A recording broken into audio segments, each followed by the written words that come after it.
just won't happen. You wouldn't do it. Like, we wouldn't have somebody over for dinner and cut them up and cook them. We wouldn't do it. Well, that was a consciousness back here, you know. That was actually acceptable behavior back here, cannibalism. It's just not anymore because of this evolution.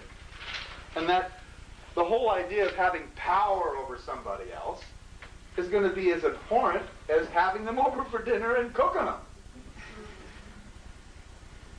Just wouldn't happen. And it's nothing that we have to do to each other or for ourselves, nothing we have to do about this, except be aware of it, pay attention, get your intent together, keep your integrity intact, and ride your intuition. And it doesn't cost anything to do that. And you don't have to follow my words or anybody else's about how it gets done. Yeah. Okay, so within the process, you said allow everything to happen, good or bad. The thing about keeping our integrity is there has to be resistance to keep your integrity. To say, you know, I'm trying to keep my integrity, so I don't want to support the WTO or the FTAA because that causes a lot of suffering, you know, a lot of pollution, a lot of things that I don't want to support. You see what I'm saying? So within the ways of keeping your integrity, you know, and us making our decisions of what we want to support and create and have open to us, what we want to focus on, there has to be resistance. There has to be resistance. Well, you know, I don't want to walk that way. I don't want to. I really don't. What kind of resistance am I experiencing? None. I'm just walking my own way. I'm not resisting, you know, I'm just going my own way. So you don't have to go and shop at Walmart. You can allow anybody else to. You see, there's a big crux right here. You've heard of Judgment Day? We're in Judgment Day. But there's two ways we can go through this. We can go and have judgments, or we can be discerning. You know what the difference is between discernment and judgment? If you're judging, it's because you're not able to allow something to go on. If you're using discernment, you can allow but not choose to participate. You can allow that to go on, you just choose not to participate. You don't resist it, you just do something different. That's discernment. Judgment is, you can't do that, you're guilty, and we're going to make you pay for it. It's kind of like what Gandhi did in India. Yeah, right. Nonviolence. Yes, sir.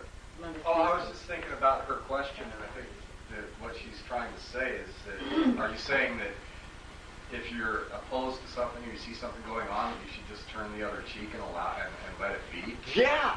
Instead of trying to do something about it? Exactly. Exactly what I'm really saying. Matters, right? Exactly.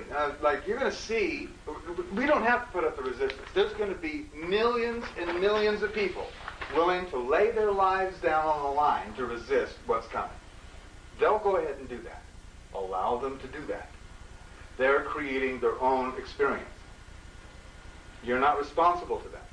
So if you take that to the extreme, it's almost like saying if you see a guy about to fall off a cliff, you shouldn't help him. Can you? You know, could you? But, I mean, I wouldn't say, I mean, no, I don't see that. If a person wants to jump off the cliff, I'll let them jump. Right. Yeah. But if they're falling, I think I try to help them. So where she's talking about there's innocent victims of these orders. No, there's not. There is not an innocent victim anywhere. There are no victims anywhere. There's only people who create themselves as victims. We're only creators. We just only create. And we create those circumstances. There are people in Iraq right now suffering greatly. Why? Because they didn't choose to leave. Or they chose to go there. We didn't. That's the difference. We're human, they're human. But they chose, we didn't.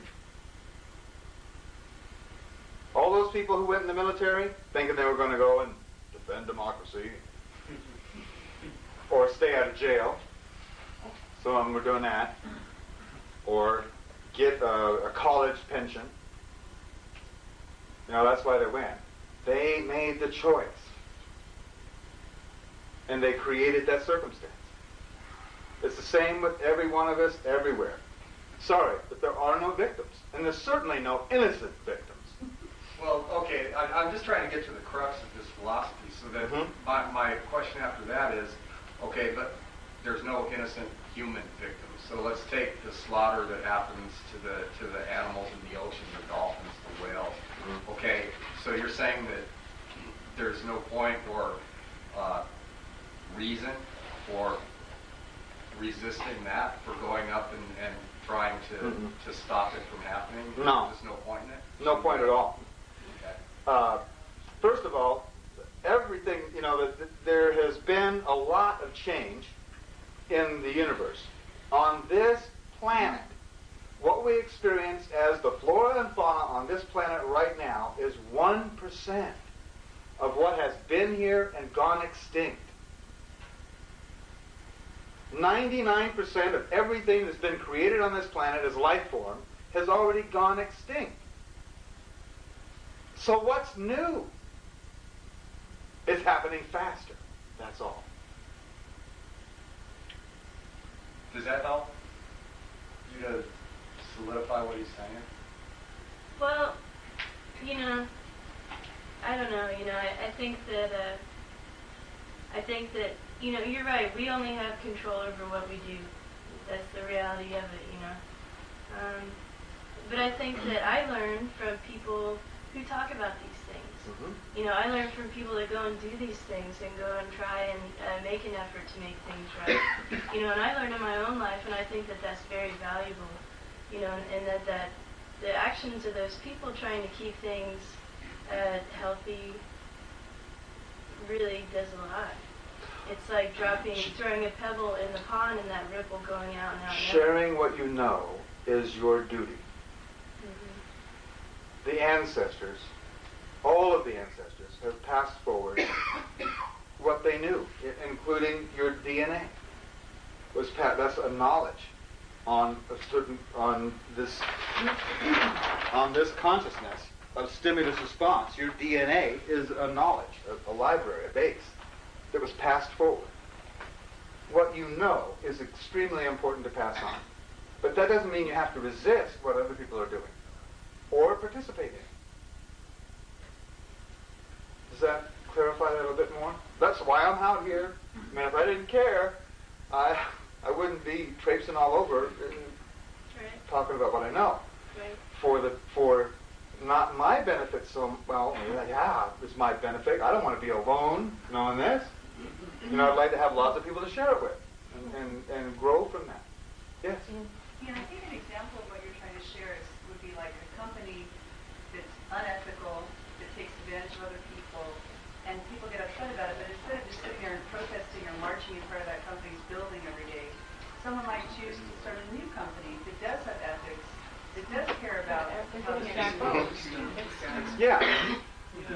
That's a trend. That's the key is our intention. Our intentions flow from our attention. That's the way it works. So if we focus our attention on the negative, then You get drawn right into it, yeah. But it goes back to integrity too, because like if you feel really strong about something and in your heart you feel like you should participate in doing something to expose that company, I think you ought to just go right out there and do that. What you know is important to share. What you know.